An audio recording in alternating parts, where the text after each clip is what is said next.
Hello दोस्तों, आज हम लेके आए हैं बिजनेस गेम। तो दोस्तों कैसे हो? मेरा नाम है राहुल और आप देख रहे हैं दी गेम्स अनबॉक्सिंग चैनल। हम करते रहते हैं नए नए टॉयज, गेम्स और गैजेट्स की अनबॉक्सिंग।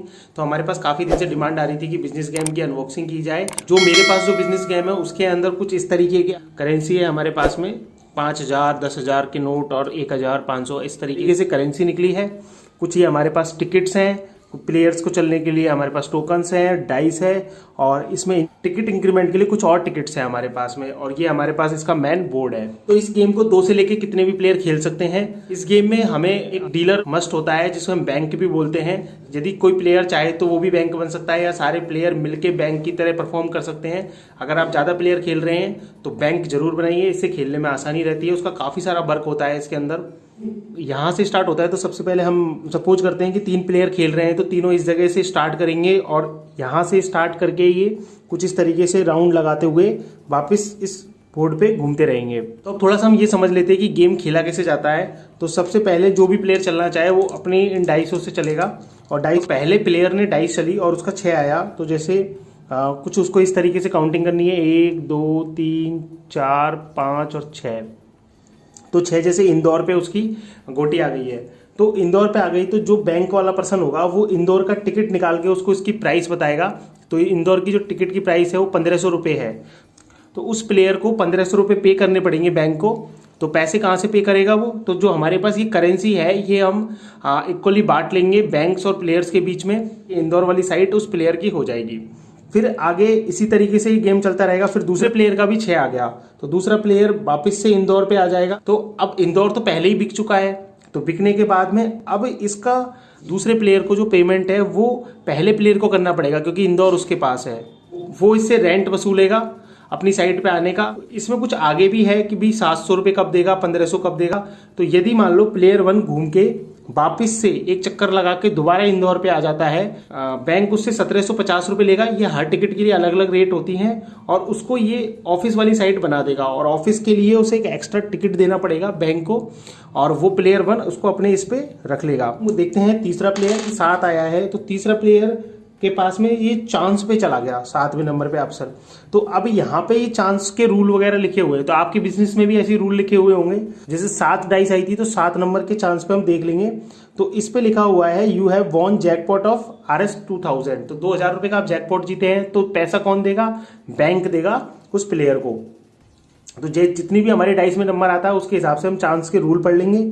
इसी तरीके से इसमें कम्युनिटी चेस्ट के भी रूल लिखे हुए हैं जो कुछ इस तरीके से इधर बने हुए हैं। तो प्लेयर का जैसा आएगा वो रूल बुक में पढ़ के उसको या तो बैंक को पेमेंट करना पड़ेगा या बैंक उसे पेमेंट करेगा। तो हम सपोज करते हैं प्लेयर 1 या जेल पे आ जाता है आगे चलते चलते, या क्लब पे आ जाता है या रेस्ट हाउस पे आ जाता है इन कॉर्नर्स पे।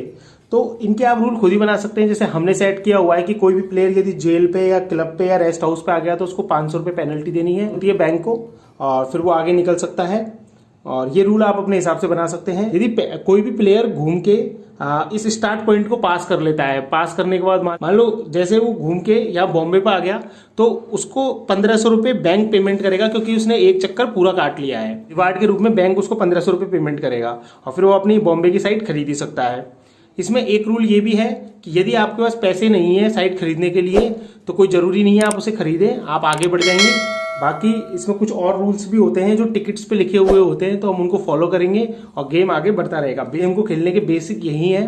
तो यदि आपके टिकट पे कुछ ऐसा लिख रहा हो जैसा इस टिकट पे लिखा हुआ है कि यदि आपके पास सेम कलर के 2 साइट्स हो जाएंगी या उससे ज्यादा हो जाएंगी तो आप जितनी भी साइट्स के ये किराए ले रहे हैं, तो जितनी साइट के आप रेंट ले रहे हैं दूसरे प्लेयर से वो डबल हो जाएंगे ऑटोमेटिक। जैसे 200 की जगह जैसे 400, 700 की जगह 1400 रुपये, इस तरीके से आप ले सकते हैं। टिकट कुछ डिफरेंट तरीके के टिकट भी हैं जैसे बोट है, वाटर वर्क्स है, इसके अंदर इलेक्ट्रिक होम है। तो इन टिकट्स के रूल कुछ अलग तरीके से होते हैं। तो वो हर टिकट के अलग अलग लिखे हुए हैं कि आप कितना इन पे रेंट लेंगे। तो वो आप इसमें टिकट्स पे देख सकते हैं। तो अब हम ये देखते हैं कि गेम एंड कैसे होगा। तो प्लेयर्स अपना टर्न चलते रहेंगे। ऐसा काफी बार होगा कि प्लेयर की जो गोटी है वो दूसरे की प्रॉपर्टी पे आएगी और उसको बार बार रेंट देना पड़ेगा। तो जिससे उसके जो पैसे हैं वो खत्म होने लगेंगे। जब उसके पास पैसे खत्म हो जाएंगे तो उसकी जो प्रॉपर्टी है वो बिकने लग जाएगी। वो प्रॉपर्टी ऑक्शन के रूप में बेच सकता है कि कोई प्लेयर उसको लेना चाहे तो, नहीं तो उसको बैंक के पास गिरवी रख के उसके बजाय वो पैसे ले सकता है। जैसा कि कार्ड्स में लिखा हुआ है बैंक मोर्टेज वैल्यू हाफ, तो उसको बैंक उस टिकट के बदले में उसको आधा पैसा देगी और वो प्रॉपर्टी वापस से बैंक के पास आ जाएगी। जब कोई प्लेयर की उस पर गोटी आएगी उस प्रॉपर्टी पे, तो बैंक उसको दोबारा प्लेयर को बेच सकता है। इस तरीके से एक एक प्लेयर बैंकरप्ट होते हुए गेम से बाहर हो जाएगा और जो लास्ट प्लेयर गेम के अंदर बचेगा वो गेम को जीत जाएगा। बिजनेस गेम के बेसिक्स पूरे हो गए हैं और यदि आपको कोई खेलने में प्रॉब्लम आती है तो आप हमको कमेंट बॉक्स में बता सकते हैं। अगर आपके पास ये घर पे है तो अपने फैमिली मेंबर के साथ बैठ के इसको खेलिए, बहुत मजा आता है इसको खेलने में। यदि आपको हमारे गेम का वीडियो पसंद आया हो तो इसे लाइक जरूर कीजिएगा, इससे हमें मोटिवेशन मिलता है और वीडियो बनाने के लिए। इसे अपने दोस्तों के साथ व्हाट्सएप पे शेयर कीजिए। यदि आपको हमारे वीडियो इसी तरीके से पसंद आते हैं तो हमारे चैनल को सब्सक्राइब कर लीजिए। Thank you very much.